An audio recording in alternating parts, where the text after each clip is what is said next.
chilling tales for dark nights.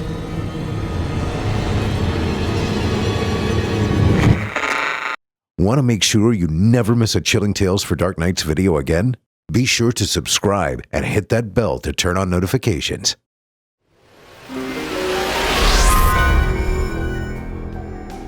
This episode is brought to you by Mint Mobile. $15 a month for talk, text, and data. When you unwrap this deal, you won't be able to stay quiet for long. To get this new customer offer and your new 3-month unlimited wireless plan for just $15 a month, go to mintmobile.com/dark. That's mintmobile.com/dark. Cut your wireless bill to $15 a month at mintmobile.com/dark. $45 upfront payment required, equivalent to $15 a month. New customers on first 3-month plan only. Speed slower, above 40 gigabytes on unlimited plan. Additional taxes, fees, and restrictions apply. See Mint Mobile for details.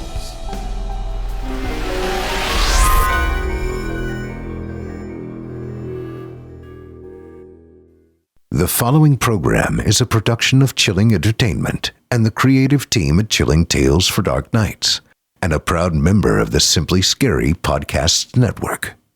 Visit simplyscarypodcast.com to learn more about this and our other weekly storytelling programs. Thank you for listening, and enjoy the show.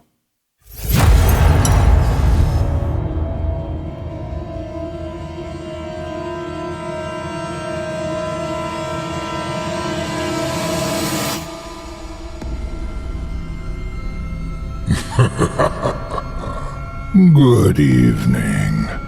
I'm storyteller Otis Jiry, and I ain't your grandfather. From where I'm from, we don't do bedtime stories. And if that's what you were expecting, you're in the wrong place. If it's terrifying tales you're after, well then, I've got just the thing. Get comfortable, settle in, turn off the lights, if you dare. Your night is about to get a whole lot darker. Who needs sleep anyway?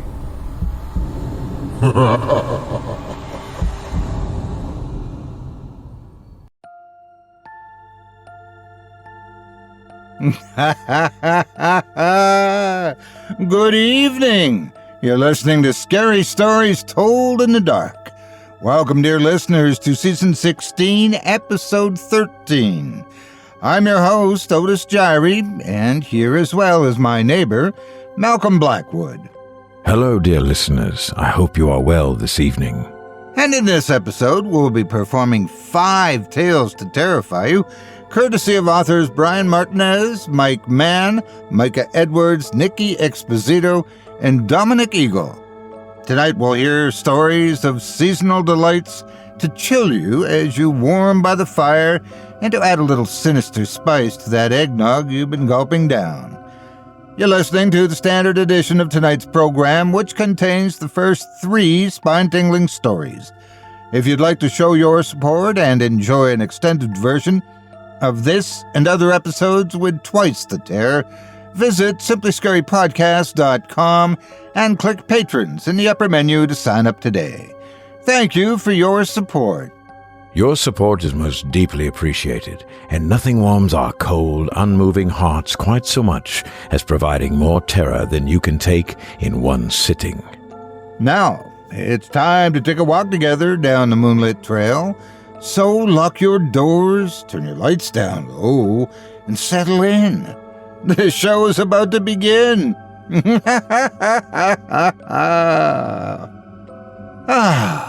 What a pleasant surprise, neighbor.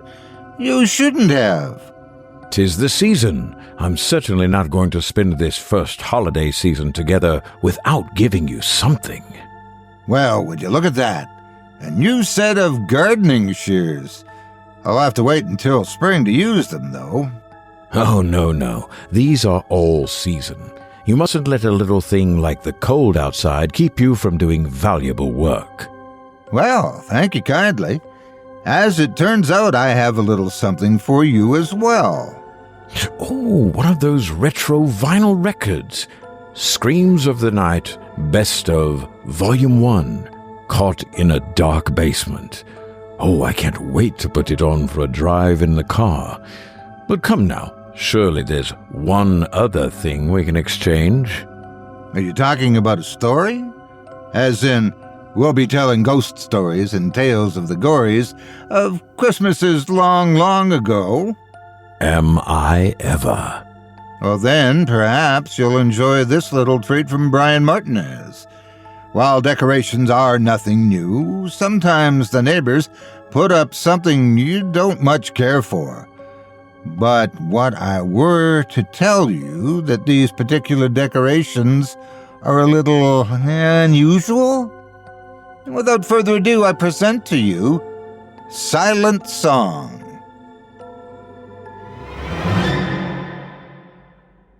Coffee's cold by the time Trevor remembers it.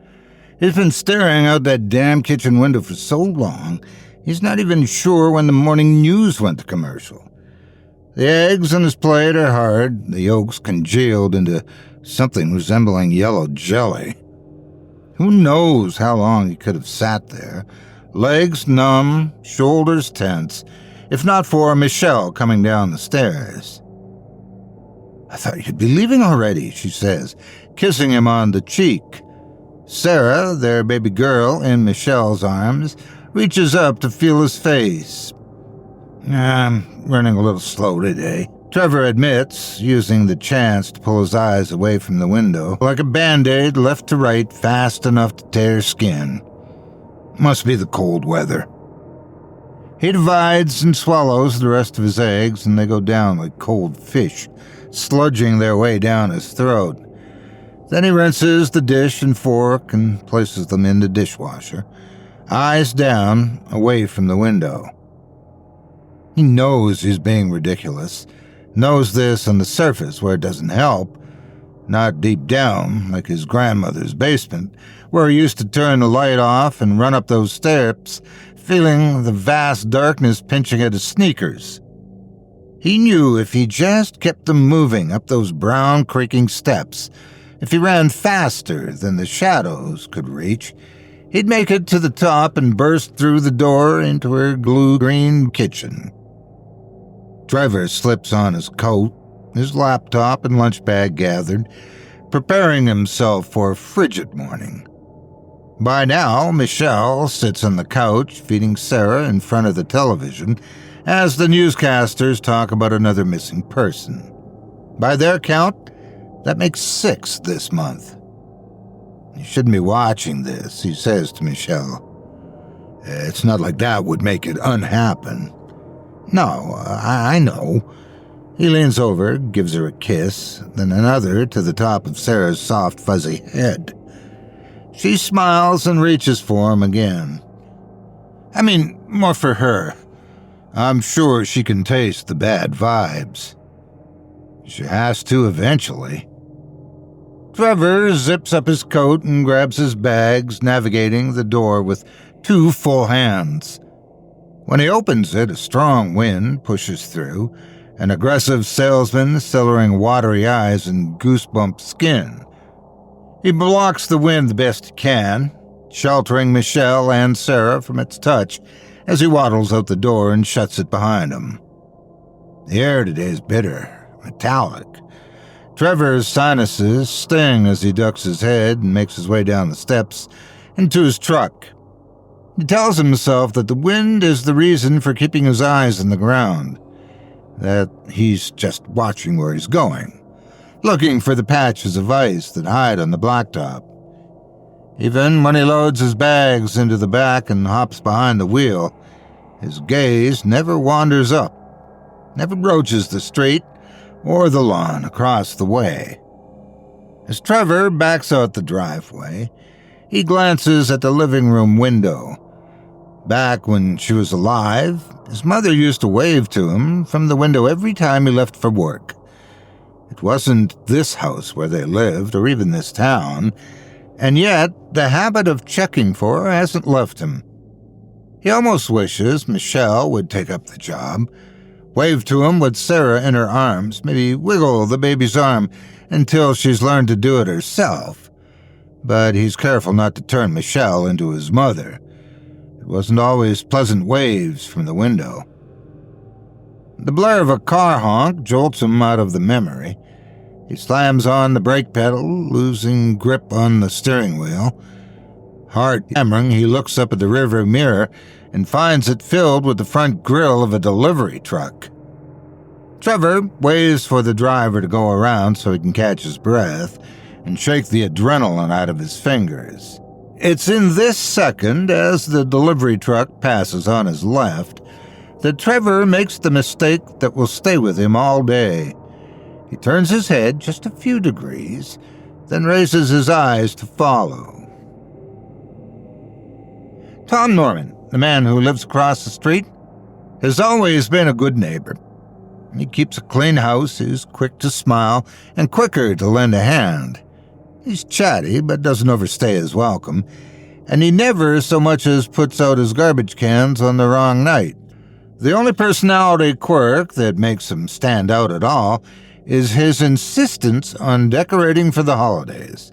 All of them.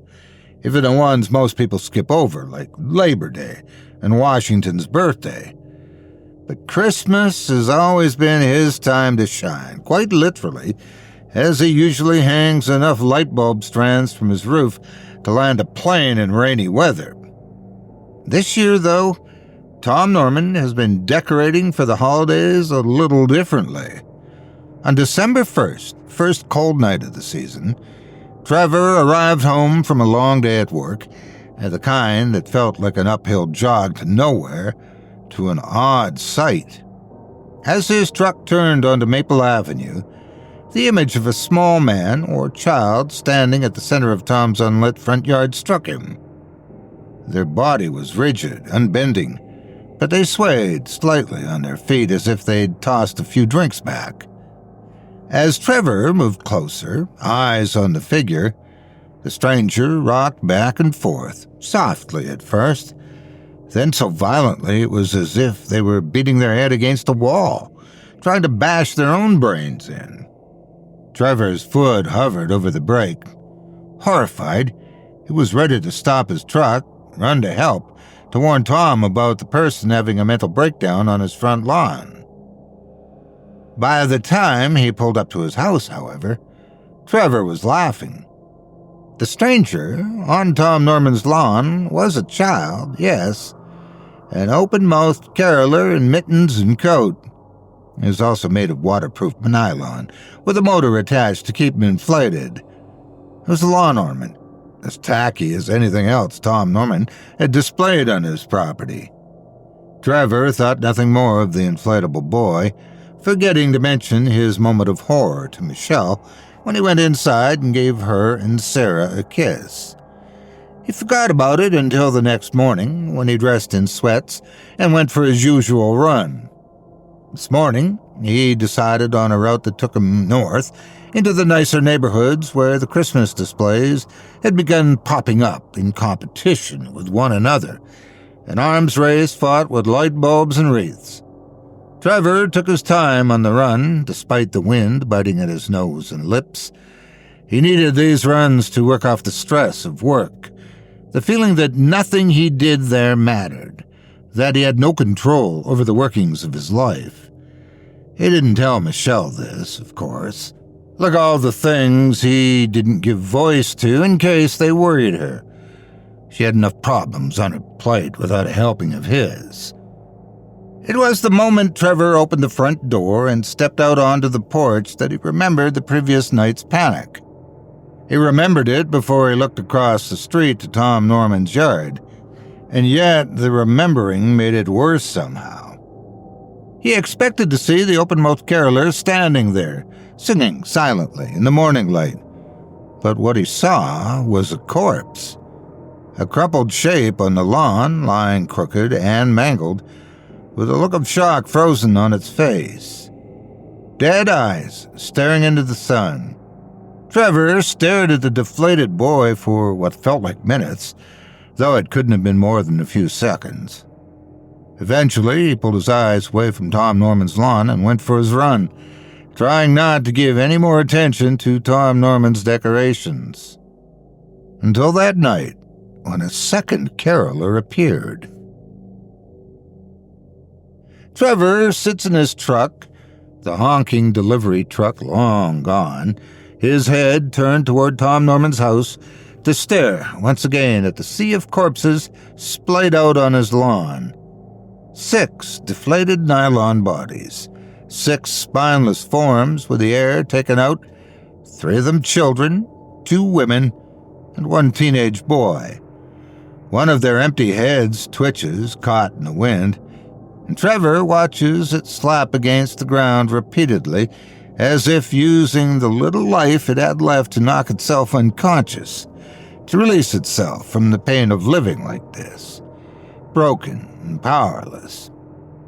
Snapping himself out of it, Trevor again wrenches his eyes from the sight, pausing only to glance back at the house and make sure Michelle isn't watching before slamming the truck into drive and speeding away. His mind races so quickly, thoughts darting from one to the next, that he forgets to turn on the radio and listen to the news. But he doesn't need to. He already knows everything they have to say. On the way home, tired from dealing with his vapid boss, with his unoriginal ideas spoken in business jargon, Trevor lies to himself. Talking to himself in traffic, he says he won't look at Tom Norman's lawn when he gets home. He won't count the inflated heads humming in the night, the drone of their voices coming from deep down within. Won't even look their way. He tries, at least. He gets as far as the front door, with the key strangled between his thumb and forefinger, before he spins to see them, to count them, all 7 of them now. The newest, a young woman with glinting eyes, singing silently to him from across the darkened street, the shine of Christmas lights in her vinyl eyes. In the window above her, Tom Norman's shadow fills up the left side of the curtain, perfectly still, as if standing guard. Trevor waits with the key in hand and waits for the shadow to move. He stands there 1 minute, 2, during which not a single car passes by, not one neighbor walking their dog, not even a bird flitting past, and it's as if time has stopped. Finally, the shadow moves, breaking the spell. Tom Norman walks out of sight. Trevor opens the door and heads inside. Over dinner, unable to think about anything else, he brings it up to Michelle. "Do you think there's something weird about Tom?" he asks, his knife separating meat from bone. Sarah pushes a handful of peas off her high chair tray, and they hit the floor, scattering like marbles. "Tom who? Norman?" "Across the street." Michelle takes a bite and swallows. "Weird how?" "I don't know. There's something about those decorations. Every day there's another one." She blinks and tilts her head. "You know, I hadn't noticed. He's always been into the holidays, though. I think it keeps him busy now that he's alone." Trevor cuts a strip from the steak, then cuts it in half. "How does wife die again?" Sarah giggles at nothing in particular. It's been a while, I can't remember," Michelle admits. "Heart attack, maybe." Trevor continues to cut, and cut without taking a bite. "Has he said anything to you?" Just the usual. Why are you so concerned about him?" Trevor's steak is in tiny pieces on his plate. He looks up, realizing Michelle is watching. "I just wish he'd knock it off with the decorations. It's too much." "Well, stop thinking about it. The man's harmless. I don't even think he lost his car." The comment's odd, and he wants to ask her what it means, how she knows, but the moment passes, and then it's too late to ask. Trevor doesn't plan to break into Tom Norman's house. It just happens. By the middle of December, a Saturday morning, deflated bodies crowd the man's lawn. There are so many now that they lay over each other in an empty orgy, their vinyl arms tangled like tree branches. It's become a farce, one that only Trevor seems to acknowledge or even notice.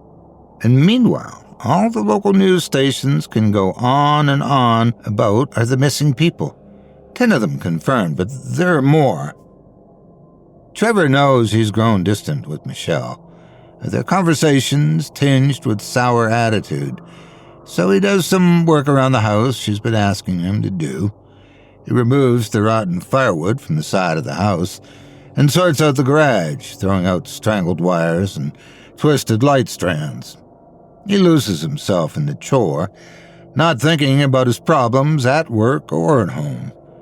But as he drags the old lawnmower to the curb, a voice from nearby brings him back to reality. Does it work? Trevor knows the voice without looking. He stretches his mouth into a faint smile before he turns. Tom Norman stands on his lawn, a tall man with a sharp nose and graying hair.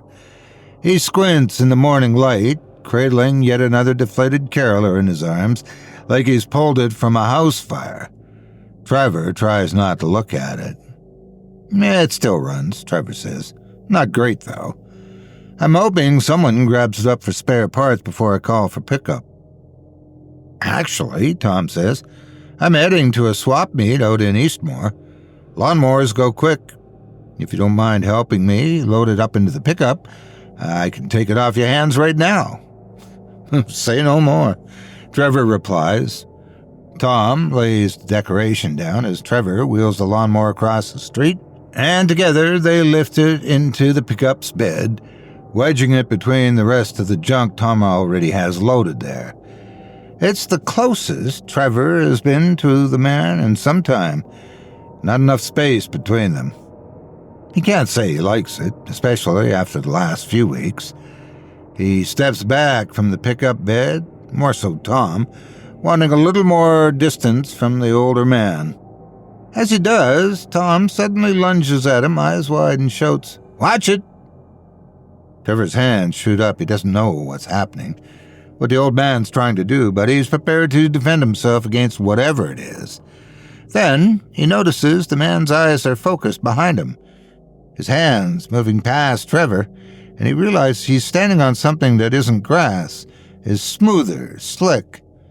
He looks down at the woman's face under his boot. Vinyl and crumpled, the features mangled between the weight of them. Sorry about that," Trevor says, not sorry at all, and steps off her. Tom picks her up, wiping the dirt from her eyes and smoothing her wrinkles. Trevor, so eager there's a lump caught in his throat, sees his chance. What's with those things, anyway? Tom squints at him. What do you mean? Every time I turn around, it seems like they multiply. Oh, well, I do a little at a time. I move a little slower these days, you know. I've got to take my time, Trevor shrugs. You could stop decorating if it takes that much out of you. Tom waves him off. I can't do that. You know how it is, my basement's full of them. Tom Norman smiles. He knows how to sell a smile, Trevor has to admit, but he's still not buying. The two shake icy hands, and then Trevor crosses back to his own yard, getting back to work, at least outwardly. Really, he's watching Tom Norman pack up his truck out of the corner of his eyes, while Michelle's words play out in his head. The man's harmless. I don't think he even locks his car.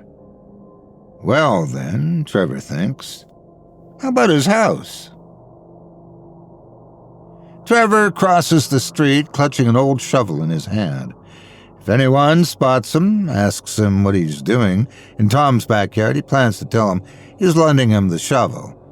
And if he finds himself in worse trouble than answering a few questions, well, the shovel will come in handy in other ways.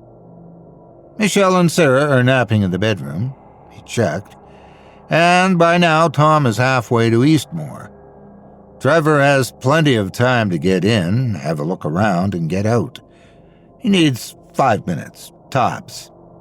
He's never been in Tom's house, but considering the entire neighborhood was developed at the same time, the layouts of their houses are nearly identical, save for whatever alterations they may have done in the years since. Trevor walks around the side of Tom's house trying to look as casual as possible, as if he belongs there. He finds the man's backyard to be immaculate in a way that's almost too much. Perfectly pruned hedges, even in the winter, and a single picnic table with 4 chairs on a power-washed patio, free of cracks or moss. He would have preferred to find an abandoned-looking yard, crumbling and gone to seed. Trevor props the shovel against the back of his house, considers taking it with him, then decides against it. He tests the back door handle, his heart skipping, hoping to avoid the front door where he'd be easily seen. He smiles when the handle turns. Then he pushes his way through, quietly, a single glance over his shoulder as he disappears inside. The word sterile comes to mind.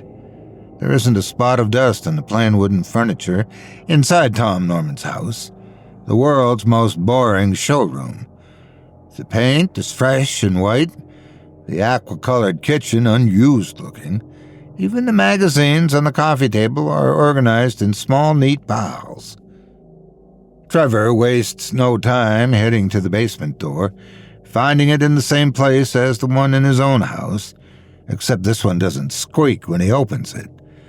He stands at the precipice, the brown stairs below, dipping into complete darkness, asking himself, perhaps too late, what he really expects to find down there.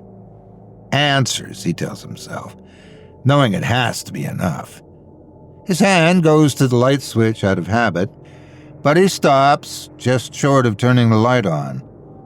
What if someone out on the street sees the light on through the basement windows? What if Tom has a cleaning lady who comes by on Saturdays and sees the basement lit up? No, he decides. The dark it is. Trevor descends the stairs, the air growing cooler on his sweat-dotted forehead, the earthy basement smell tickling his nose. He grips the railing tightly, careful not to slip. As his eyes adjust to the dark, they pick out details of the surrounding room. Forms dangling from the ceiling, the length and width of legs. Below, hard angles cut the crowded, dense shadows into canyons. No longer worried about being seen from the street, Trevor takes out his phone and turns on the flashlight, holding it ahead of him to drive away the shadows. He doesn't just want to see what Tom's hiding in his basement. He needs to. Angels and pilgrims and Easter bunnies hang from the ceiling, their crinkled toes resting on stacks of junk. Boxes, their sides sagging and torn, spill broken decorations. A cracked snow globe sits next to a headless turkey. Strings of tangled Christmas lights obscure shattered ornaments. A plastic jack-o'-lantern stares at him, half its face caved in. As Trevor moves through the cluttered space, the beam of his light cuts through the dark, landing on rows of hanging figures against the far wall. Trevor's breath catches. These aren't vinyl lawn ornaments in front of him. The sheet of plastic is gone, replaced by pale, mottled flesh. The bodies sway slightly as though stirred by a breeze, their feet inches from the floor. Trevor steps closer, recognizing their faces. The young woman with the blue eyes, the boy on his way to the store, the dark-haired teenager. They hang lifelessly from the beams overhead, but their mouths agape, open as if in mid-song. What the hell? Trevor whispers. A sharp creak behind him sends his heart going. He spins, light beams swinging wildly, to find Tom Norman standing at the top of the brown stairs. Shadow shrouds the man's face, but his voice is calm, almost gentle. "I told you my basement was full of them," Tom says. Trevor steps backward. His foot catches on a box, sending him crashing to the floor, the impact jarring his spine. His phone clatters away and the light spins in circles before settling to illuminate the man above, walking slowly down the stairs. In his hand he clutches something long and gleaming, a straight razor.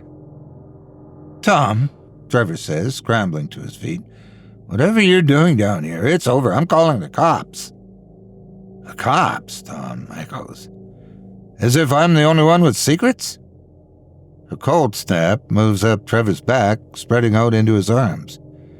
What do you mean?" "I've seen the way you look at them," Tom says, gesturing to the hanging bodies. "Always watching. You're not just afraid of them, are you?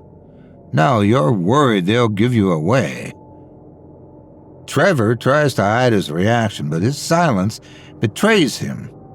Tom steps closer, the razor catching the light. "You've been careful, I'll give you that. But you slipped up somewhere, didn't you?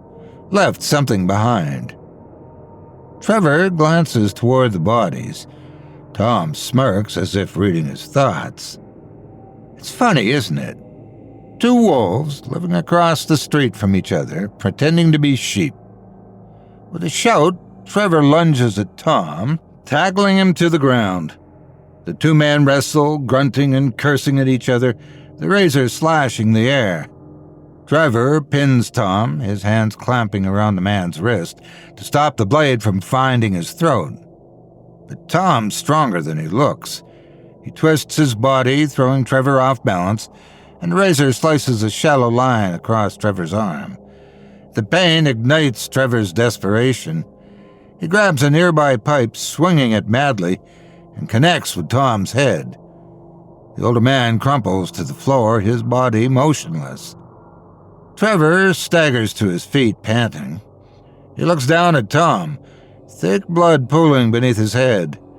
The razor nearby gleams at him. For a moment, Trevor feels relief knowing it's over, that he has the perfect way out of all of this. Someone to take the blame for his sweet addiction, his way of dealing with things. Then the singing starts. The room comes alive with song, unbearably so, as if every Christmas carol ever written is being sung at once. Trevor turns back to the hanging bodies, his ears on fire. Their mouths are open now, their eyes, those lifeless, glassy eyes, locked on him, following him.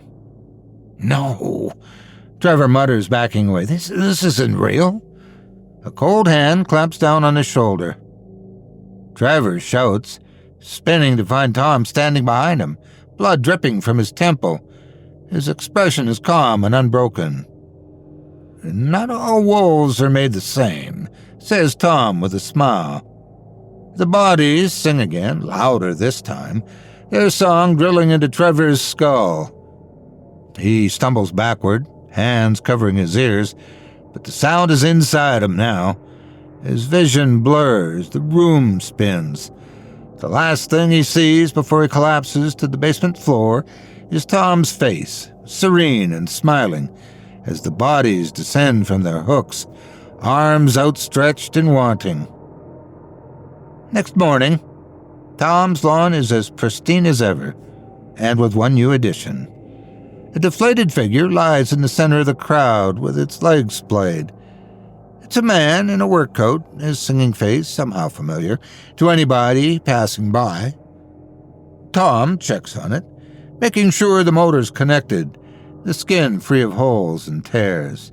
Then he fixes the wool cap on his own head, making sure it covers everything before standing up straight. He sees someone across the street, a face in a window, and waves.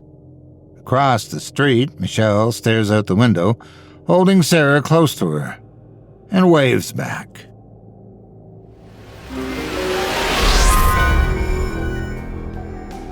This episode is brought to you by Mint Mobile. Folks, we're just about to dig into a time of presence, family, and sharing. And really, I want to make sure I give you a great gift myself. The gift of wireless service that has no equal.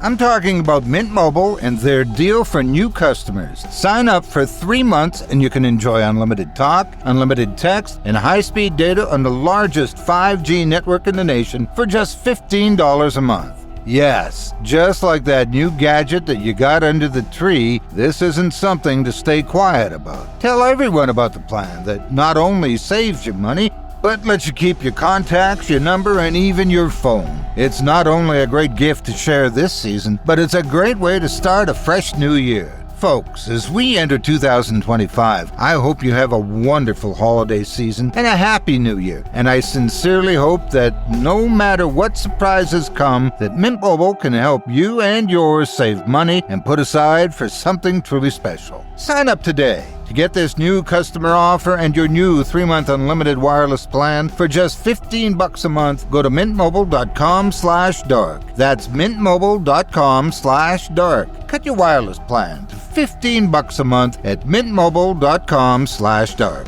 $45 upfront payment required, equivalent to $15 a month. New customers on first 3-month plan only. Speed slower, above 40 gigabytes on unlimited plan. Additional taxes, fees, and restrictions apply. See Mint Mobile for details.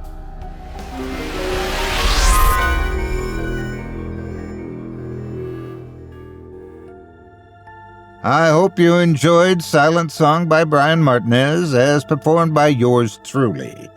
If you enjoyed that tale and would love to read more from tonight's very talented featured author, you can help support him by visiting simplyscarypodcast.com/Brian-Martinez. That's simplyscarypodcast.com/BRIAN-MARTINEZ.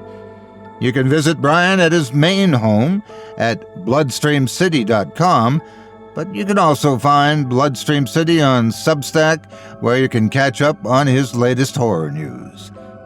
Thanks again for your support of this program and tonight's featured author.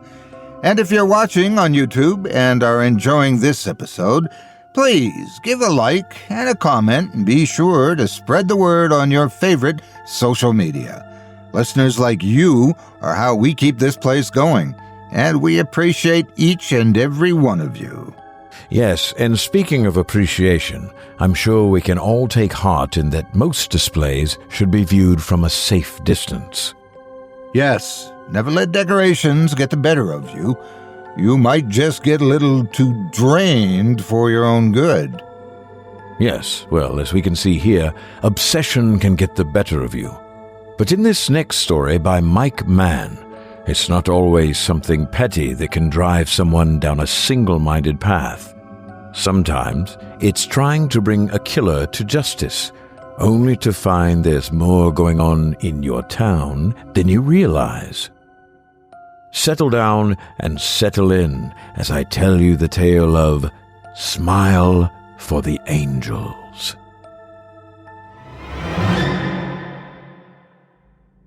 The chilling Arctic wind nipped at the exposed cheeks of a boy, accompanied by his uncle, father, and dog. The chilling breeze whistled past the individuals as the deep snow crunched beneath their feet. Furs and leathers were doubled in layers, thick straps utilized to create a tight fit to block out the cold. "How much further?" the young boy asked, chattering his teeth between each word. There was no answer for some time before his uncle stopped and knelt down to face him. "We are almost on its trail. We have to be careful and silent. If it hears us approaching, we could be next." The boy nodded and stifled the fear welling up inside of him. Footsteps continued, and the dog pounced through the snow, occasionally pausing to sniff the air. A strong vortex picked up, and the animal let out a deep growl. It gnashed its teeth toward the flurry of snow that was getting heavier. The group stopped, watching the dog's actions. Hand signals were used. Unfortunately, the boy had no idea what they meant. Soon, a sound crept into their ears. It started off soft, barely a murmur, until it reached a crescendo that rivaled the wind. It was laughter. The eerie tone of it sent a chill to run down the boy's spine. The chime was hollow and emotionless. It returned in waves of threes. The hair on the dog's back stood up, and it spun toward the group. Foaming saliva rolled from the gleaming teeth, turning to ice from the harsh weather.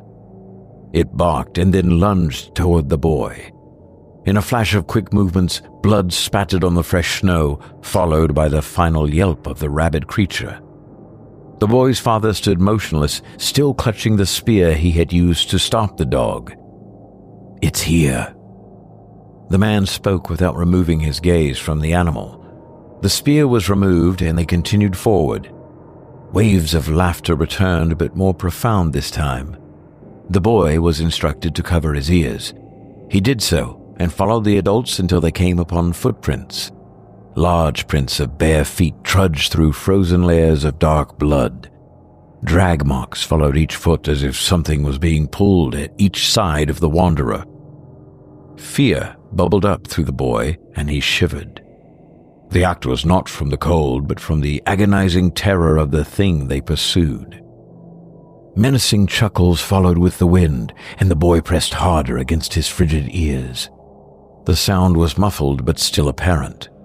He looked down toward his feet, occasionally spying more of those massive bloodied footprints.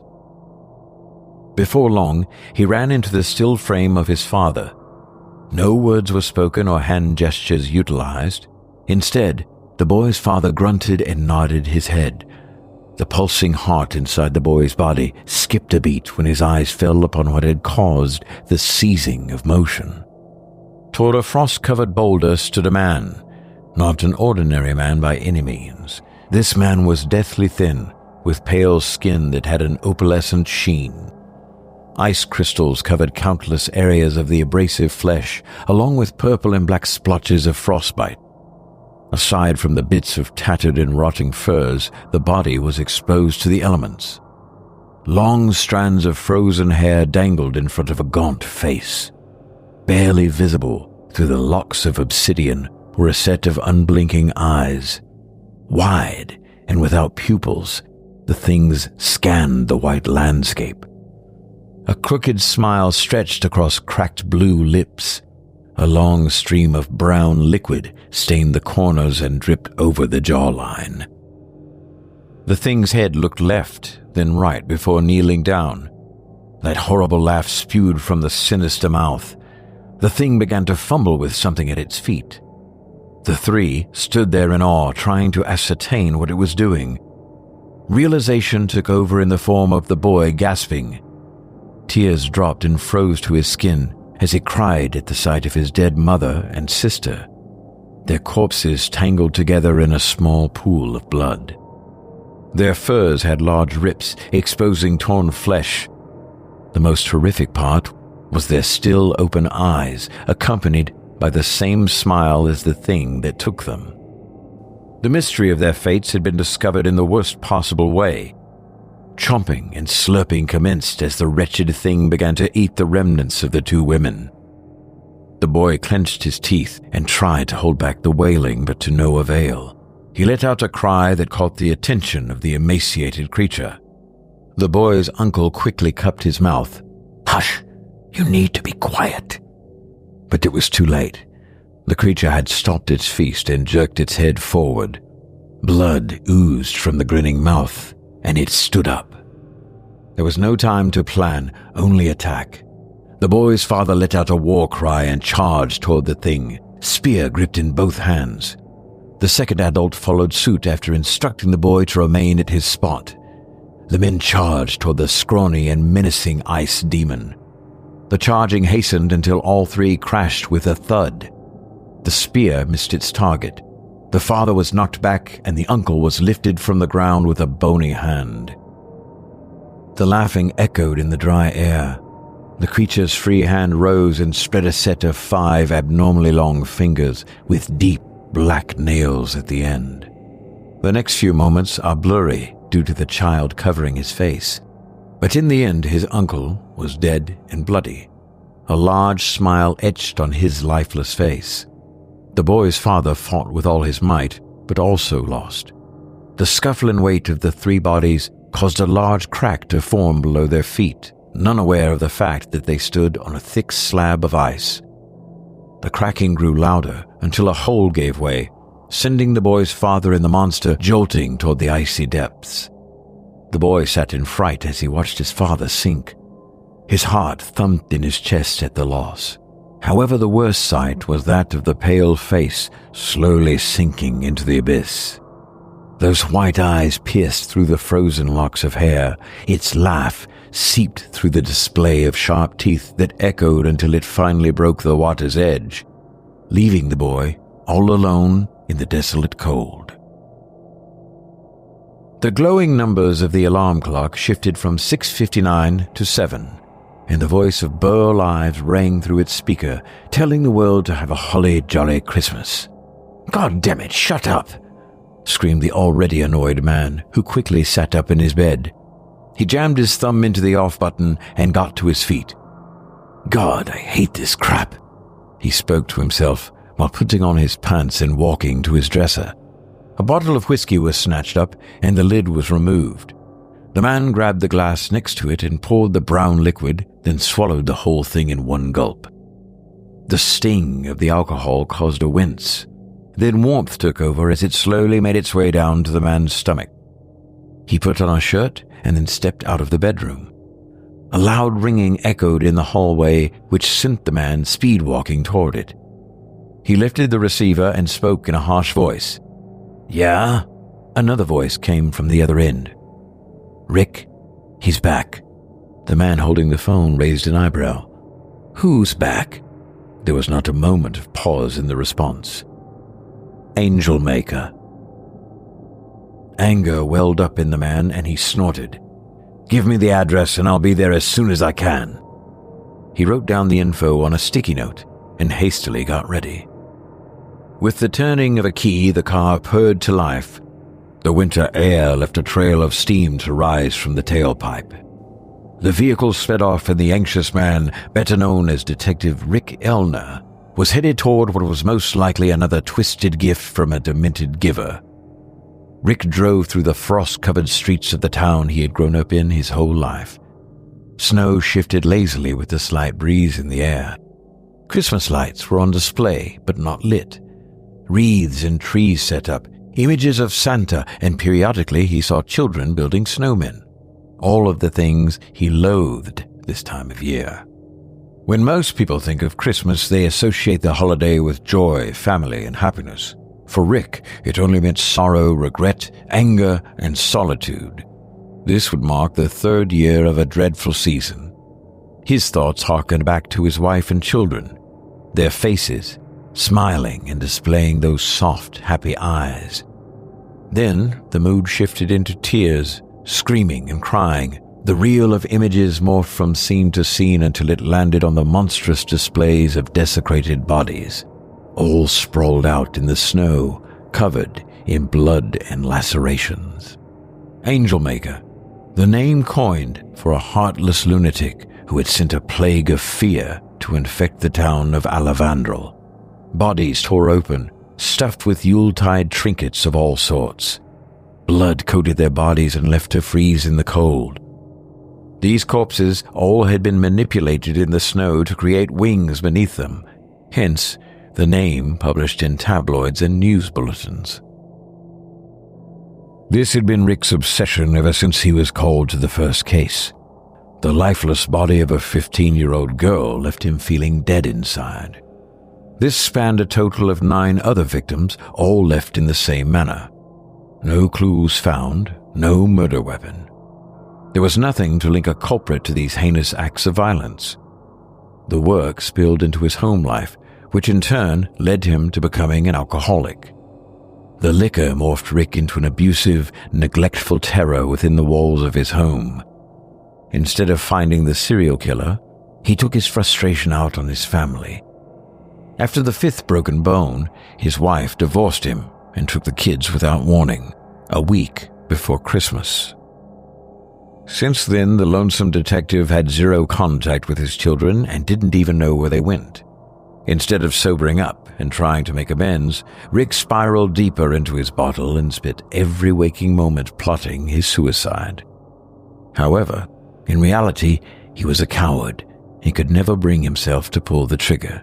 So instead, he wasted away on booze and obsessed over the elusive creator of bloodied snow angels. The case went cold after the 9th week. There was only one thing maintained with this sadistic bastard: his M.O. After the first snow, a body would be found in a public place, and each week, another would arrive until the body count reached that magic number, and Angel Maker would disappear. The monster had returned with the cold once again, and Rick was determined to get his guy this time. Rick pulled up to the edge of Boyce Park. A crowd had already formed near the caution tape. The radio in his car was blaring a news report. Despite the freezing temperatures, the polar ice caps continued to melt, sending waves of water and huge chunks of ice. Rick turned the car off and stepped out. He pushed his way past people, completely ignoring the relentless news reporter who had received a broken jaw from the last time he attempted to interview Rick last year. Once past the tape and local police officers, Rick's partner shuffled toward him. "About damn time you got here. The bastard changed things up with this one." The stocky frame of Detective Trevor Jameson, or TJ for short, whisked Rick hurriedly toward the crime scene. In a distasteful display of savagery lay the remains of a young woman. She was posed flat on the snow, the form of an angel beneath her, coated in blood. No clothing covered the body, showing the gaping slash in the woman's abdomen that expelled frozen entrails wrapped up in the shape of a bow. Christmas lights were wrapped around her neck, which had also been slashed open, the usual leavings of Rick's bane of existence. But this time, something was different. Female, early 20s, maybe younger. As usual, her throat and stomach were slashed. As we expected, Angel Maker left his signature symbol and decorated the body, but this time, it's different. Take a look. Rick followed the hand his partner pointed with to view the face. The poor woman's eyes were gone and replaced with pieces of a shattered mirror, wedged in viciously. "Sick son of a bitch," Rick muttered under his breath. TJ gave further details and then ended with the question of what the mirrored eyes meant. No real answer was given. Instead, Rick scanned the scene, noticing that only one set of footprints was present, a set of two right at the woman's feet, as if the killer stood there to admire his work. Another repetitious detail from prior murders. In the past, molds had been made to get a print for whatever shoes were worn, but nothing ever came through. Upon further inspection, it was noted that a section of hair was removed, along with her pinky finger. This was not new because Angel Maker always took a piece of his victims. Except this time, he took 2 articles. A year had already passed since the last string of murders, and this one occurred on the exact same day as previous years, but felt different in ways. Rick told himself that this would be the end of the sick bastard. Eventually, the 2 men left the scene to escape the cold and get coffee to further discuss the newest addition to the list of slain women. The victim followed the exact same circumstances as the others, esteemed and loved individual who had been kidnapped out of the blue from another state to be found sometime later, disgraced and mutilated by the hands of Alavandrel's infamous serial killer. Every victim hailed from neighboring states and would later be dumped in Maine. The first one of the year was always left in a public place for all to see. The others left in more obscure regions of town, but they all maintained their locations in this specific town. That detail led the authorities to believe Angel Maker was a native of Alavandrel. But since the beginning of the crimes, no suspects or evidence whatsoever had been found. Rick pondered on this as he stirred the spoon in his coffee. TJ continued discussing the case, all details going in one ear and out the other for Rick. That was until his partner pointed out that this new girl was found only 10 yards from the very first victim. Rick had been so focused on the body that he hadn't realized the location. That night, he stayed up late with a bottle of Jack and the case files from Angelmaker's first appearance. The tumblers were rolling in Rick's head, and his focus was at full force toward finding the deranged psychopath. A week had passed since the discovery of the woman found in Boyce Park, and Rick had yet to find any new details. His stress was rising, especially after another victim was found, courtesy of his enemy. The second bloody snow angel was found near Olive Creek, which Rick realized was the same as the second victim from the first year of Angelmaker. The only difference was that this new woman was on the opposite edge of the water. This unfortunate soul also had an organ replaced. Her heart was ripped out, and in its place was a glass tree ornament in the shape of a cartoon heart. The shiny object reflected the angry face of Rick. God damn it! How did no one see anything? TJ placed a hand on his shoulder. I don't know, Rick. We're just lucky I was out on a stroll and found her. We're gonna get him this time. The cold breeze picked up and assaulted Rick's face. He shook it off and got back to his feet. Let's go, TJ. We need to go through the files. If he's repeating his first kills, then we know where the next girl will be. TJ lagged behind, but soon the two were both in the car. They made their way to the station, the radio giving another bulletin. More and more melted water is causing floods near... Static chirped to interrupt the announcer's voice. Then it returned. Large chunks of ice have drifted toward areas such as... Just then the CB radio cracked to life. Detective Elner, please respond to a code J01. Without hesitation, Rick picked up the radio receiver. This is Elner. We're on it. Location? Instantly, the two thought it was another Angelmaker scene, even though it was too soon. Their thoughts changed when they made it to the outskirts of town. Near the welcome sign of Alavandrel, crumpled in the fetal position, was a body. The sight of the corpse was not accompanied by an angelic figure of snow. The individual was fully clothed, save for the large gashes and cuts around the back and chest area. No major wounds, replaced organs, or Christmas decor. The victim was male, which had never been part of Angelmaker's selected victims. Several questions filled the minds of the detectives as they knelt down to examine the scene. Blood was frozen to the fabric in snow, and deep cuts. The wounds were not deep enough to cause death, however. Once photos were taken and the body was able to be moved, a gasp escaped the coroner. Rick and TJ looked, and both men raised an eyebrow. Then TJ muttered softly, "What in the hell?" Stretched across the dead man's face was a ghastly smile. The corners of his mouth were cracked, showing every tooth that was stained with a brown sludge. The eyes were wide open, but lacked any color except for the enlarged pupils. It was grotesque, and the face looked more like a Halloween mask than a flesh and blood face. The body was placed in a bag and hauled off to the station. Rick went home around 2 a.m, scratching his head at what the new crime was. Could Angelmaker have chosen to change his tactics? Could the monster have decided to grab an extra kill? The last question he asked himself really sent his stomach to his feet. Was there another serial killer loose in town? Rick's mind swirled with questions and theories, but nothing gave answers or any clarity. The only solution he found was at the bottom of a liquor bottle. 2 days later, another smiling corpse was found. It resembled the same pattern as the first, but only this time it was an elderly woman. TJ was on a different call, so Rick was alone during his examination.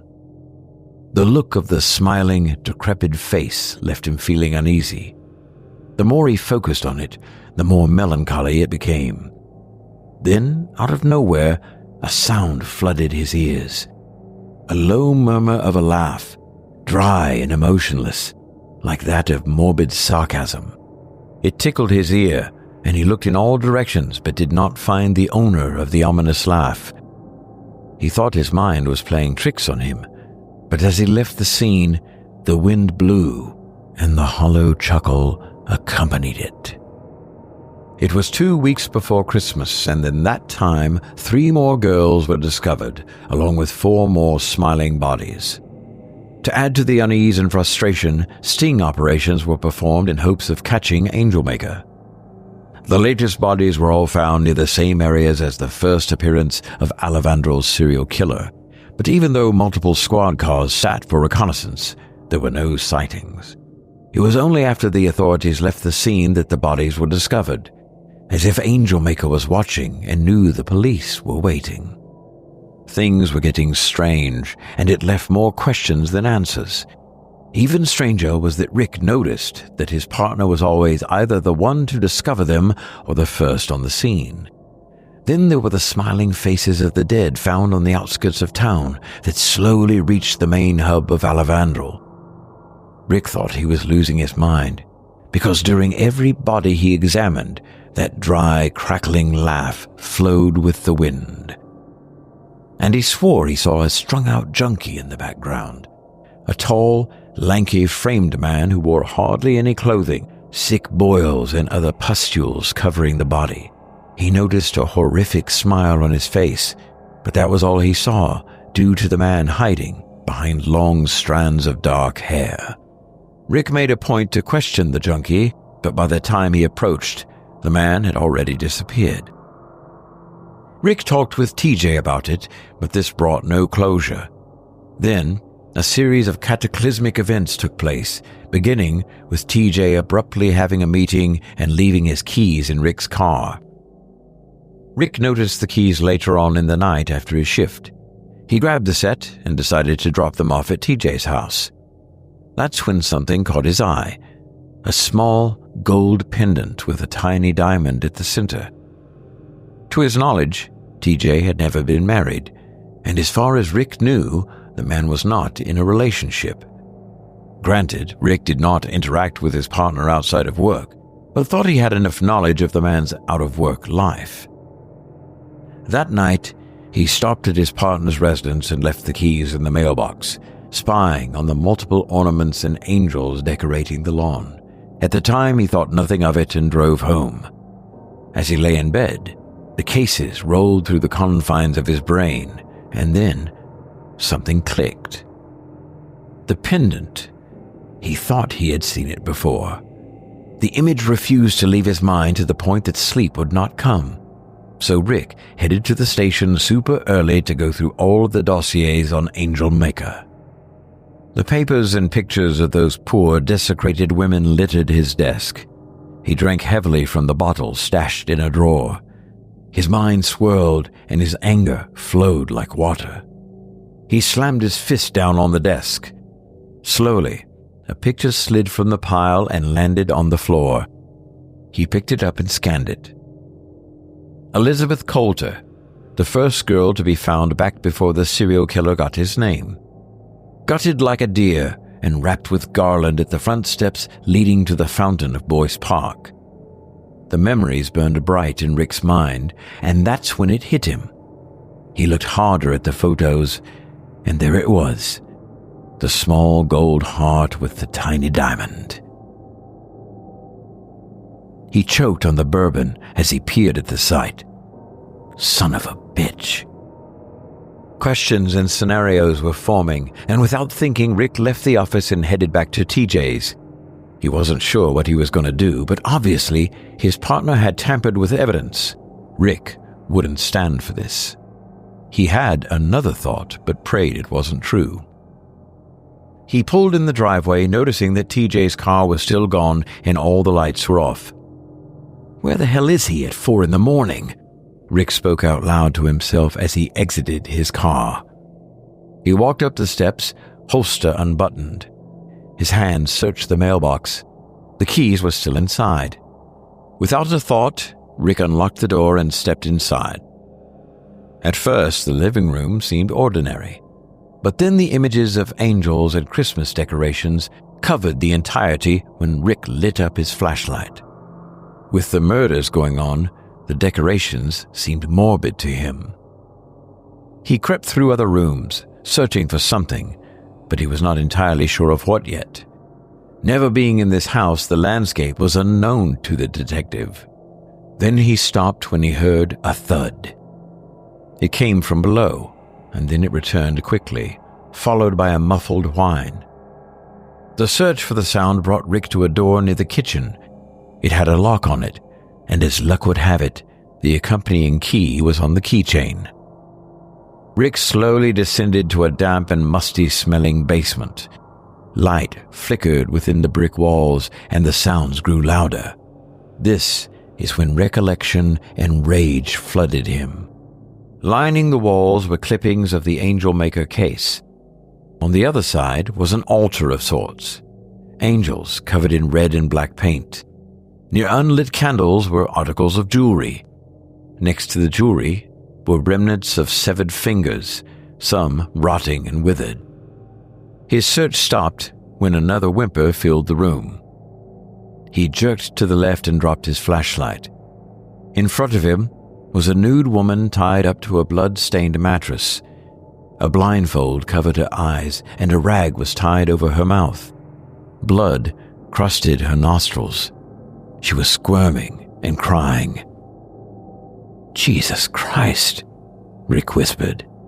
He quickly ran to the girl and removed the rags. She coughed and screamed in terror. It took some time to calm her down. She spoke in hysterica, leaving nothing comprehensive.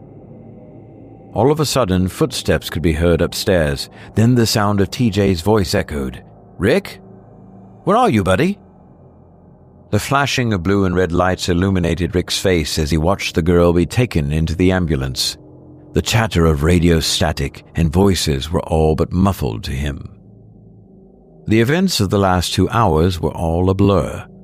The only thing that remained was him watching the life leave TJ's eyes as Rick strangled him to death. The bastard deserved to die, in his opinion, and seeing that this case was his, it seemed only fitting that he be the one to do it. But he caught hell for this. Seeing that it was technically in self-defense and Rick had killed a serial killer, there was a gray area surrounding the case of him killing TJ. In the end, Rick was suspended for a week, as well as given a pat on the back for taking out Angel Maker. He was instructed to seek mandatory therapy as well. Within that basement, police found trinkets from every victim, such as pieces of their hair, severed appendages, and pictures of them before and after their gruesome ends. The case had finally been solved, making Detective Rick Elner a hero and a murderer. Poetic justice, in a sense. For the week of his suspension, Rick sat around the house, drinking and feeling a slight bit of relief. It was short-lived as he flipped through the channels of his TV. He turned it on to the news station, still discussing the melting of the polar ice caps. The nation continues to find large chunks of ice floating in different regions. Some are found to encase... He flipped to the next channel, and his blood ran cold.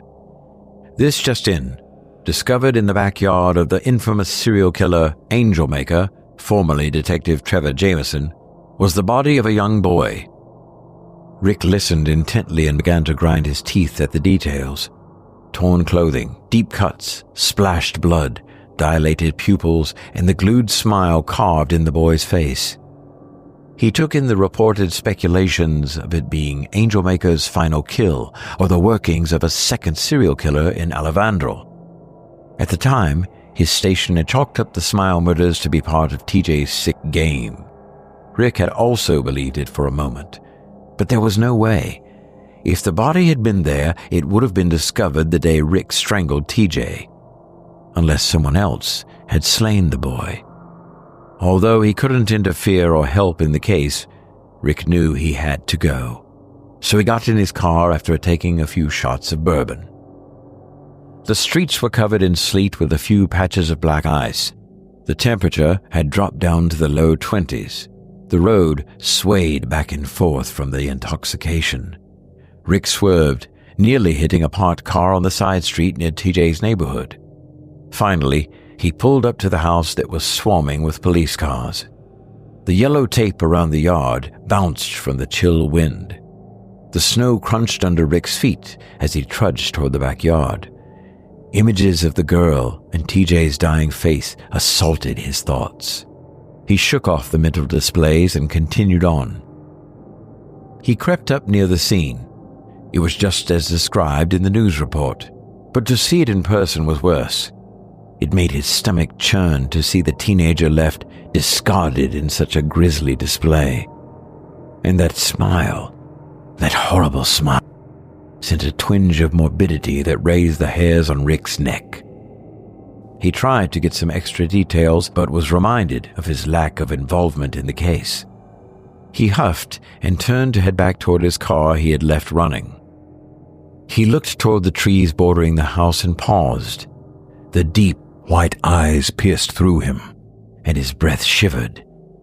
It was the junkie, the same one he had been seeing periodically at the Smiling Crimes. "Bastard," Rick murmured to himself. He wasn't letting the guy get away this time, so he started walking toward the man. As he did so, the figure turned and walked in a stiff, jerking motion. The wind picked up, and the sound of laughter accompanied it. "You think the death of a child is funny, you son of a bitch?" The anger flowed through the detective, and he felt steam rise from his body. Something told him this guy was guilty. Due to his suspension, his gun and badge were taken away, so he was unarmed, but at this point, he didn't care. And he thought to himself, would the world really miss another murderer? Rick had used his hands to remove Angel Maker, so he could always repeat this if the man he was tailing was guilty. Rick pushed beyond the snow-covered branches, barely able to see the man who was still laughing beyond. He started to jog, making sure he didn't lose the prick this time. After a few minutes, the sounds of chatter from the crime scene faded, and all that resonated in the woods were the wind, birds, and the ominous chuckles from Rick's target. Before long, he came to a clearing, a small cubbyhole in the woods that housed a few conifers and sleet-covered stones. That is where the detective spied his target. The man was sitting on a rock and showing his full self. Rick spied a lanky frame adorned with splotches of frostbite that oozed brown pus. Sections of the blue-white skin had crystallized abrasions. The man wore no shoes or really any clothes, only the petrified and stinking straps of some animal fur. The man sat motionless, a chuckle followed by a grumble.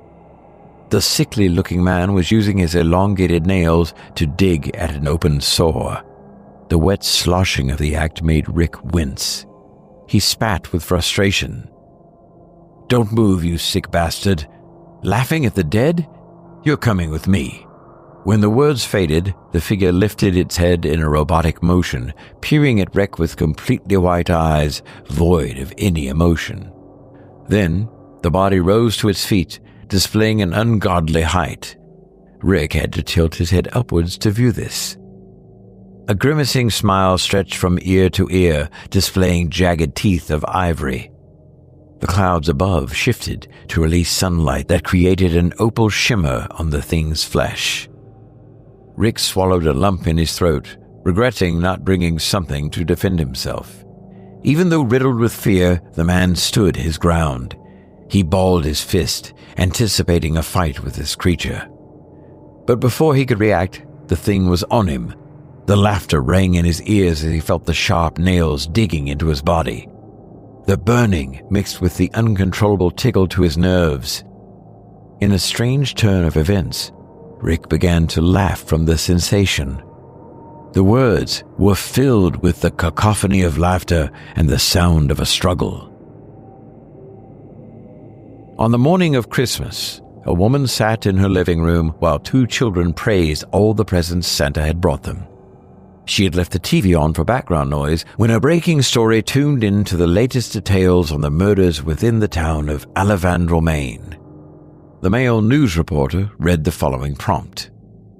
Early this morning, the body of Rick Elner was discovered in Harbinger Woods behind Allister Avenue, more particularly near the residence of the late Trevor Jameson, better known as the Angel Maker. Elna was the lead investigator and partner of the officer recently identified as the serial killer. Elna had solved and eliminated Jameson after discovering evidence of his crimes, along with a woman chained in his basement, no doubt being prepared to be the next victim. Detective Elna was discovered with lacerations all over his torso and left in the snow. Due to the conditions of his murder, police have labeled him the latest victim of the ever-growing case of smiling murders. More details as the story unfolds. Be careful out there, folks. Things like this are the last thing we need during this usual happy holiday. Thoughts and prayers to the family of the detective. The woman rolled a wedding ring attached to a necklace, looking at her children, and began to cry. The children walked over to her, oblivious to the news or their mother's tears. "Mommy, do you think Daddy will come to visit us for Christmas? Or is he still on the naughty list?"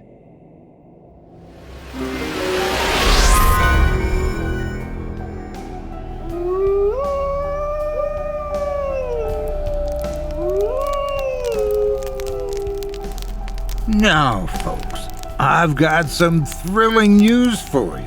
If you've been enjoying the chills and thrills of scary stories told in the dark, you'll want to check out my brand new show, Otis Jiry's Nightmare Fuel. It's a little different from what you're used to.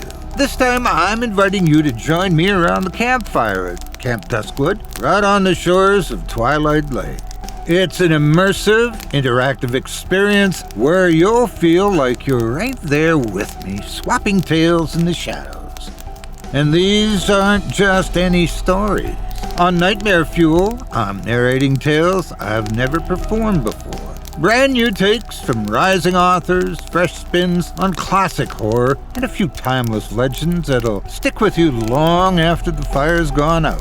The show's just debuted, and there's already several spine-tingling episodes waiting for you to binge. Plus, every Wednesday at 9 p.m. Eastern, a new story is added to the flames. You can find Otis Jiry's Nightmare Fuel on Apple Podcasts, Spotify, and wherever you get your podcasts. So, if you're ready for something a little different, come join me by the fire. The stories are dark, the fire's warm, there's always room for one more camper.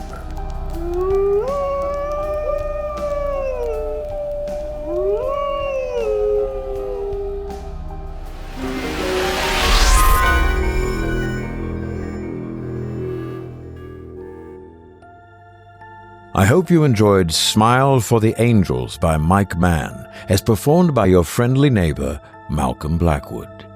If you enjoyed that tale and would love to read more from tonight's very talented featured author, you can help support them by visiting simplyscarypodcast.com/Mike-Mann.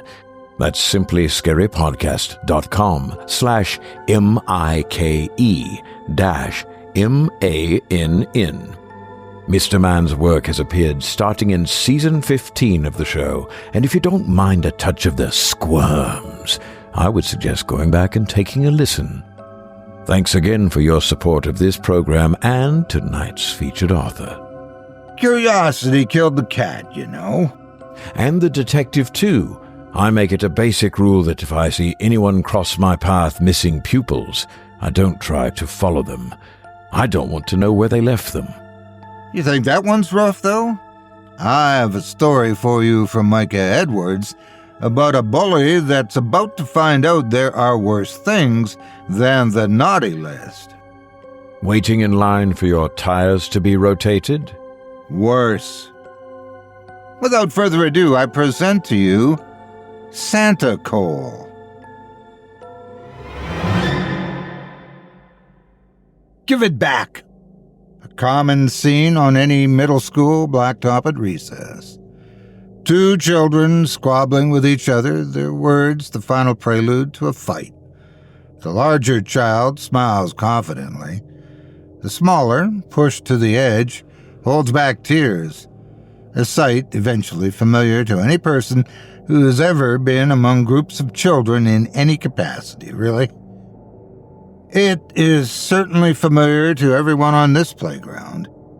Adrian, the larger, confident one in this particular instance, has bullied practically every child in the school. His latest target's a boy named Miles, whose sweater he's stolen. Miles shivers in the cold wind as he jumps to try to snatch his clothing from Adrian's mocking grip. Oh, you almost got it that time. Just a little faster, Miley. It's Miles. Miles jumps again. Adrian snaps the sweater to the side. Miles away, I think you mean. Adrian laughs at his own joke. Come on. Do you even really want this ugly thing back? I'm doing you a favor, Miley. This thing might as well have Dork sewed right into it. Hang on, I'll go throw it in the trash for you. My mom made that. Jump, grab, miss. You better be nicer, Adrian. Or what? Or Santa's gonna skip your house this year. Ha! Oh, yeah, scary threat. He will. You know Santa's not real, right? Seeing the look of anger on Miles' face, Adrian laughs. Oh, man, do you still believe in Santa Claus? You do. Did you think the Tooth Fairy's real, too? Take the sweater back, dork. You might as well wear the label. I didn't think anyone was still that stupid. Miles, pushed too far, balls up his fist and charges at Adrian. Adrian sidesteps and clobbers Miles across the back of the neck, sending him stumbling face first into the asphalt. Children come running to gawk as the fight begins in earnest. It is deeply lopsided.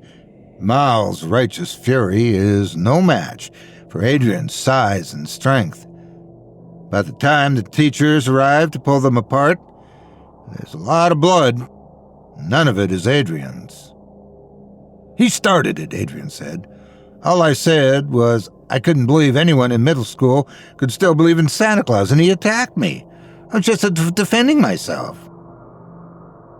No one believes him, but both children are taken away to the office anyway. Miles' parents react first with concern, then disbelief, and finally anger as they're told what has happened to their son. The assistant principal reiterates the zero-tolerance policy toward violence, but he can already see that this is going to be a lawsuit and that the district will lose. He does what he can to convince Miles' parents that he's on their side. Adrian's parents don't even pick up the phone. They have long since stopped taking calls from the school. Miles is taken to the hospital to have the injuries to his face properly assessed and stitched up. Adrian spends the rest of the day in the waiting room of the administration office before being released to go home on the bus. He sees the fear from the other children and, hidden but still present even from the teachers. He smiles and revels in the power. That evening, well after dinner, the principal finally receives a call from Adrian's mother. She sounds exasperated. I didn't appreciate the tone of your voicemail. Threatening my son? I'm afraid that the situation and the historical difficulty of reaching you warranted it. Also, it was not a threat. It was just a piece of information that you needed to know. If Adrian shows up on school property tomorrow, by bus or by any other means, the school resource officer will arrest him and charge him with criminal trespassing. He's a child. He's barely 13. You're going to arrest him for coming to school? Adrian's going to be expelled. He hurt another boy very badly on the playground today. They're boys. They're going to get into scuffles. Adrian has been in fights at least once a week every single week this year. This isn't boys being boys. This is specific to your son. He broke 4 of the other boys' permanent teeth, Mrs. Songer. He smashed Miles' face against the ground, and when he saw what happened, he laughed. According to Miles, Adrian then clamped his mouth shut, forcing him to swallow, and then told him the Tooth Fairy's going to have to bring a sharp knife to get those out. Well, did you even get Adrian's side of the story? The principal sighs. He says it was an accident, and that Miles made that whole part up to make him look bad. There you go, then. Mrs. Songer, we need to have a meeting. Tomorrow, please. Why, didn't you say in your very threatening voicemail that my son was being expelled? Unless you're planning on walking that back, what could we possibly need to meet about? Adrian's being expelled. That's non-negotiable. If I can let the Thompsons know that I've talked to you, though, it might go a long way toward calming them down. They could very well sue you over this. And you, I imagine, which is doubtless your real point, well, if they want to drag a playground incident into court, they can speak to our lawyers. I don't think we have anything else to talk about here. She hangs up and stares at the phone angrily. She knows the principal's right. Adrian is hurtful, violent, and unremorseful. She's been hoping for years that he'd grow out of it. She's beginning to suspect that he may never do that. Adrian's upstairs playing video games.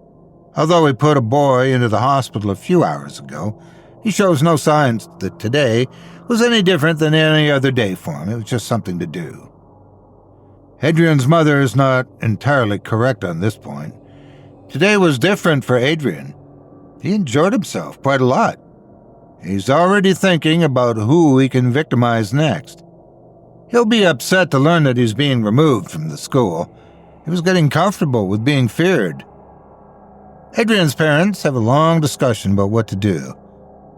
Military school is suggested, as is homeschooling. They talk about the lawyer's fees and what they should or should not say in order to avoid accepting blame legally. They discuss paying Miles' medical bills. They very carefully do not talk about what they might have done wrong to lead to this point. Miles is back at school the next day with a lisp and 24 stitches in various places on his face.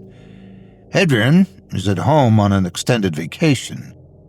His parents have elected to put off deciding what to do until after Christmas. It would be too hard to get anyone on the phone right now, they reason. Everyone is already gearing up for their breaks. It'll be best to just wait until January, when everyone's back to work.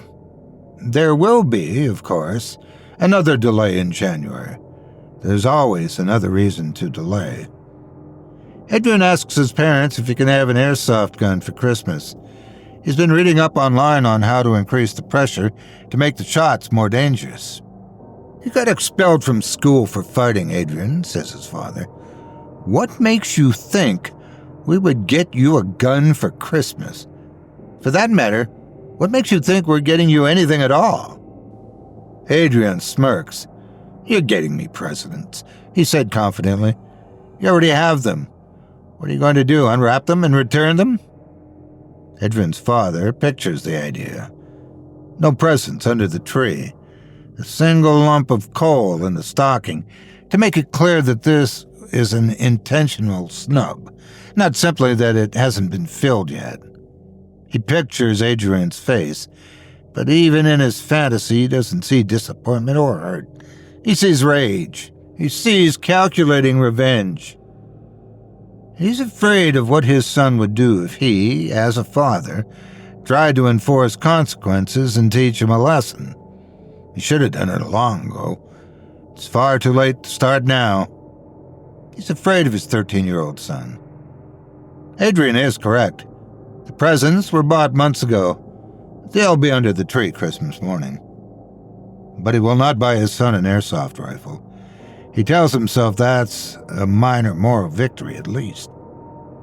He hopes Adrian does not decide to exact revenge for this slight. And the days leading up to Christmas are tense.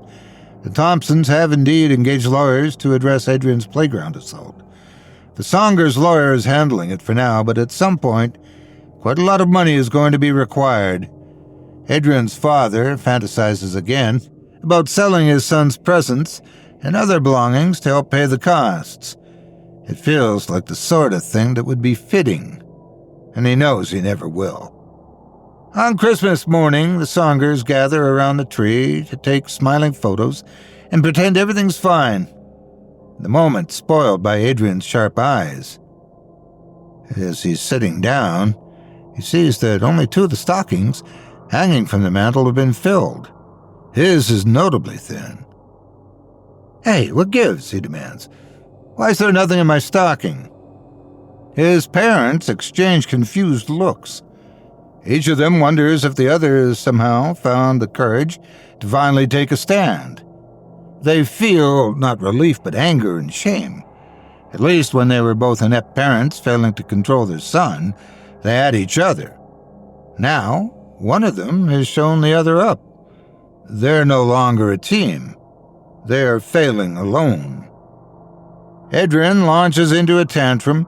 He stomps over to the fireplace, sweeps all 3 stockings up in his arms, and hurls them to the floor. Candy and trinkets scatter everywhere from the parents' stockings. Adrian slams to the ground with a startlingly loud thud. The noise cuts Adrian off mid-scream. He sticks his hand into the fallen stocking to see what was so heavy inside of it. He pulls out a rotten blackened lump the size of his fist. It looks like a small animal had died in a fire. "Ha ha," he says sarcastically. "You got me cold. Congratulations, I'm bad. I get it." He rears up to throw the lump at his parents. They both flinch as he lets go, but the lump stays firmly in his hand. Adrian shakes it violently. The lump sticks like it's been glued. "Get it off," he says angrily at first. Then suddenly, "Ow! Get it off! Ow!" Adrian's parents rush over. Their son's hand is red and puffy.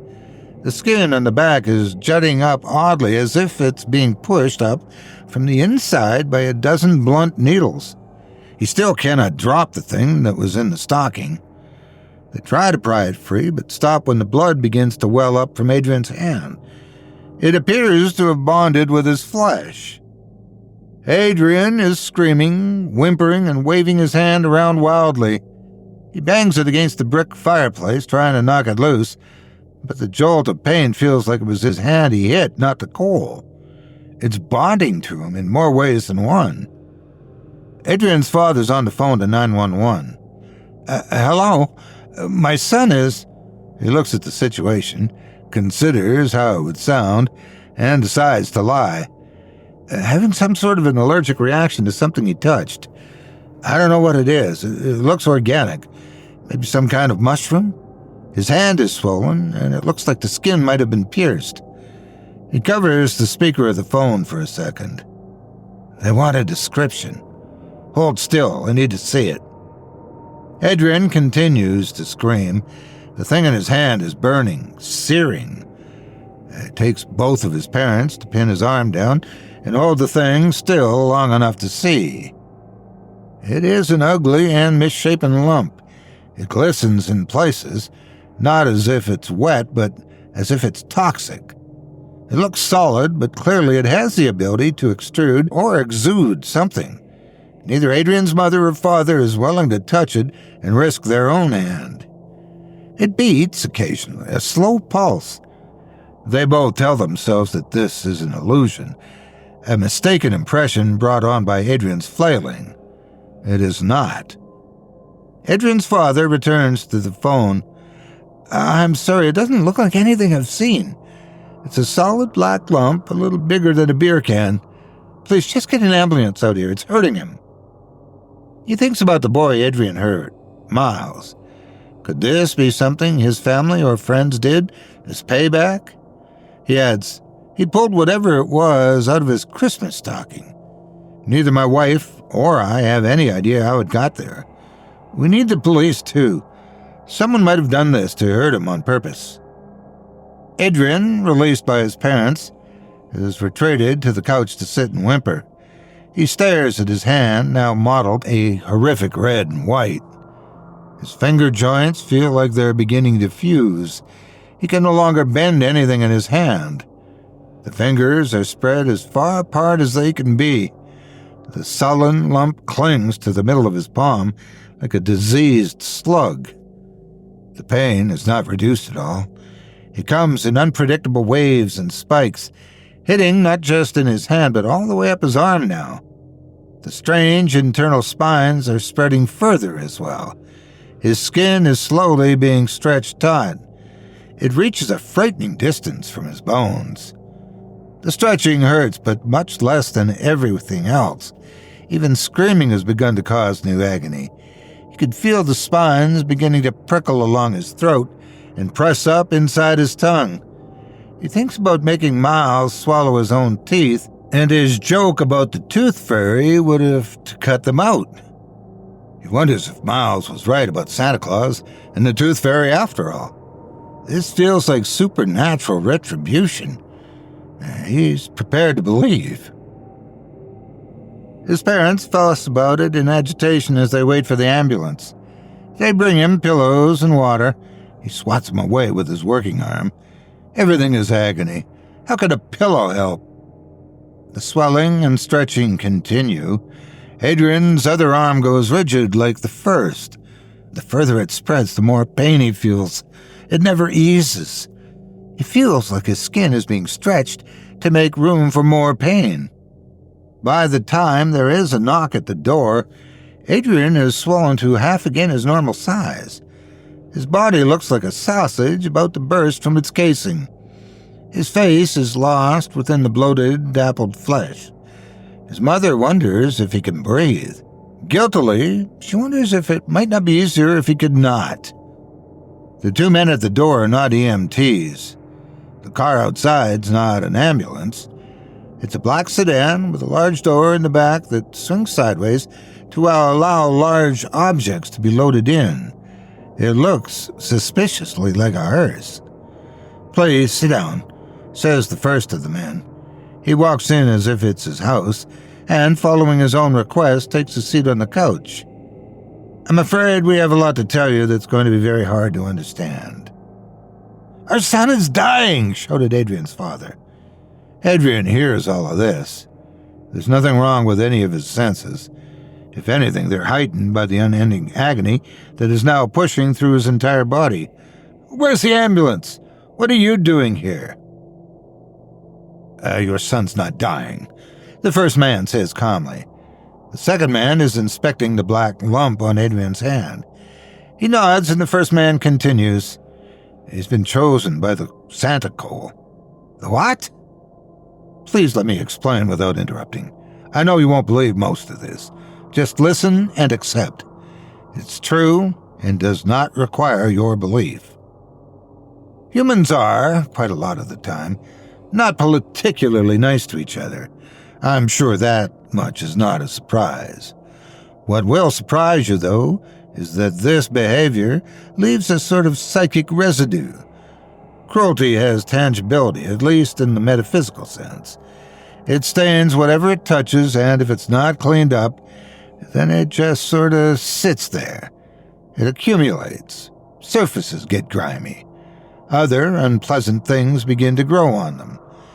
Everything falls into filth and ruin. Psychically, mind you. Outwardly, people may still look fine, but their behavior, that rots. The Santa Coal is sort of a janitor for this sludge. It takes a host and uses them to mop it all up.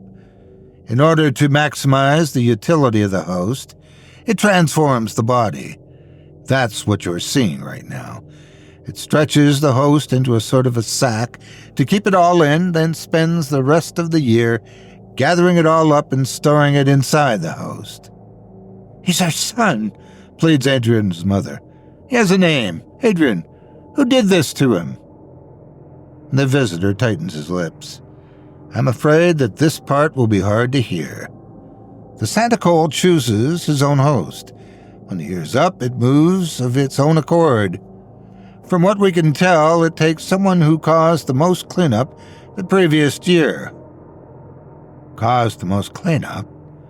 The man clears his throat. Hurt the most people. "He's a teenage boy, and just barely. How could he possibly?" The man shrugs. "I couldn't say." "What can you do for him?" "We can take him away," says the second man, who's been quietly transferring Adrian's body to a square litter. He will no longer require any biological maintenance, but the degradation process over the course of the year is very unpleasant to watch. The skin shrivels as the santicle takes in the psychic debris. The body becomes less and less recognizable. Most people prefer not to see it happen. But you said it only took the host for a year, says Adrian's father. After that, can he come home? The second man taps the black thing affixed to Adrian's hand. It makes a dull thunk that does not echo. That's the last host, he says. The santicle digests them. We think that it happens very early in the process. There's no easy way to say this, but it's quite likely that your son has already been consumed. Adrian feels the jolt of pain that goes through each of his parents as the man delivers this news. The fact that he believes it does not make it any less cruel, and so the santicle absorbs the echo of the pain, siphoning up the residue to keep the world clean. Adrian is very much present and aware of the process. His suffering powers it. One horrific, deserving sacrifice to pay for it all. The two men spend several more hours explaining what else they believe to be true to Adrian's parents. Behind the haze of agony, Adrian wonders what other details they have wrong about the process. Specifically, he wonders about how the santicle chooses its next victim. The men believe that it automatically targets the biggest offender, but they also said that it consumed its host immediately. From his unique perspective, Adrian is certain that at least, is untrue. And if he is still alive and awake in this psychic dumpster, perhaps he can work his influence on it just as it has on him. With his parents' permission, the two visitors load Adrian's infected corpse into their false hearse. They're careful as they move him, though it's all a show for the parents' sake. Although Adrian can feel every bump and jostle in his stretched skin, the physical sensations are nothing as compared to the endless influx of pain drawn into his psyche by the santicle. Adrian has always known that the world was cruel. Before today, he's never understood why he was supposed to consider that a bad thing. Never before has he felt someone else's pain. The suffering and sorrow beat against Adrian's mind in relentless waves, trying to drown him in their need. He can feel the santicle pushing it deeper, forcing it into his mind, trying to change him. It wants him to accept his role as protector, as helper, as champion. Instead, Adrian folds his hate and rage in a tiny burning coal in his mind. He focuses on protecting this from the barrage of hurt. This is him at his core. This is what he must maintain. He will fight being a martyr to the very end. For making him a sacrifice, they will all pay.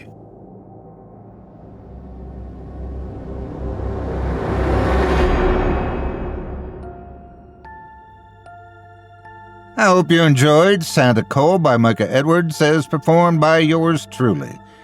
If you enjoyed that tale and would love to read more from tonight's very talented featured author, you can help support him by visiting simplyscarypodcast.com/Micah-Edwards. That's simplyscarypodcast.com/MICAH-EDWARDS. Micah is always hustling and bustling on this program and others in the Chilling Tales family of shows, but he also lurks around Reddit and his own website at micah-edwards.com. Thanks again for your support of this program and tonight's featured author, as well as all of our authors who provided us with stories tonight.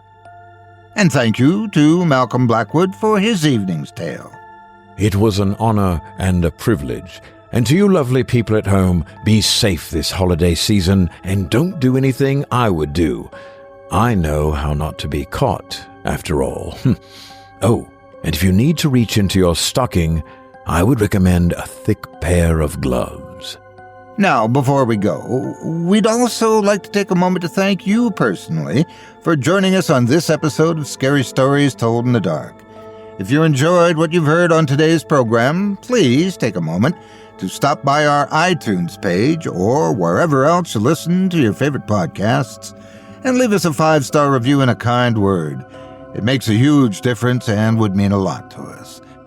If you'd like to hear a premium extended edition of tonight's and all of our other episodes featuring twice the terror, visit simplyscarypodcast.com today and click the Patrons link in the menu at the top of the screen. You'll find yourself at chillingtalesfordarknights.com, where you can purchase season passes for this podcast and our other quality storytelling programs, or become a patron for as little as $5 a month and get access to our entire audio archive dating back to 2012, and all of it is ad-free. If you happen to use Facebook, X, Instagram, or YouTube, you can follow and subscribe to Chilling Tales for Dark Nights there, where you'll get all of our latest updates and new releases and have the chance to interact with us each and every week.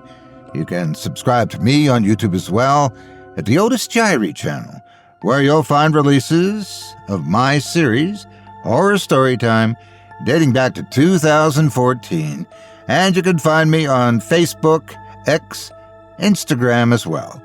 Just search for Otis Jiry. And as for my neighbor... Good evening to you, and with a tip of my hat, I wish you only the sweetest nightmares. Until next week, stay spooky and get some sleep, if you can. Thanks for listening. You've been listening to Scary Stories Told in the Dark, a production of Chilling Entertainment and the creative team at Chilling Tales for Dark Nights, and a proud member of the Simply Scary Podcasts Network. Visit simplyscarypodcast.com today to learn more about our network and our other amazing storytelling programs. Tonight's program was hosted, and its featured stories performed by yours truly, Otis Jiry. Selected stories have been adapted with the kind permission of their respective authors. Original music provided by Luke Hodgkinson and Jesse Cornett. Sound design and final mixing and mastering provided by executive producer and director Craig Groshek. Program's artwork and logo by David Romero. If you're looking for some fresh tales on a daily basis while waiting for the next podcast, check out my YouTube channel, the Otis Jiry channel, and my extensive collection of narrated tales there. Simply search on YouTube by my name, and you'll find me. And don't forget to subscribe and press the bell notification icon to get my latest releases. Got a scary tale of your own that you'd like performed? I take submissions. Email it to me today at otis@simplyscarypodcast.com to have your terrifying tome considered for production in a future episode of this show. That's otis@simplyscarypodcast.com. If you've enjoyed what you heard on tonight's program and are joining us on your favorite podcast app, subscribe to us to be sure you never miss an episode, and leave a 5-star review and a comment. Your feedback means a lot to me. You can also follow Chilling Tales for Dark Nights and yours truly on Facebook to connect anytime and get the latest updates on this and other programs and my channel. If you're listening on the Chilling Tales for Dark Nights YouTube channel, do us a favor and hit the subscribe button and the bell notification icon for ctfdn as well to get more spooky tales from me and the crew and another episode of this program each and every Wednesday. And don't forget to hit that thumbs up button to tell us how we're doing and leave a kind word or a request. And don't forget to visit us at chillingtalesfordarknights.com and consider supporting the team by becoming a patron. In addition to helping us out, you'll get exclusive access to our audio archive and ad-free downloads of all your favorite stories, including those you've heard on this program. As for me, I'll be back next Wednesday with more terrifying tales to keep you up all night. But that's all right. Who needs sleep anyway?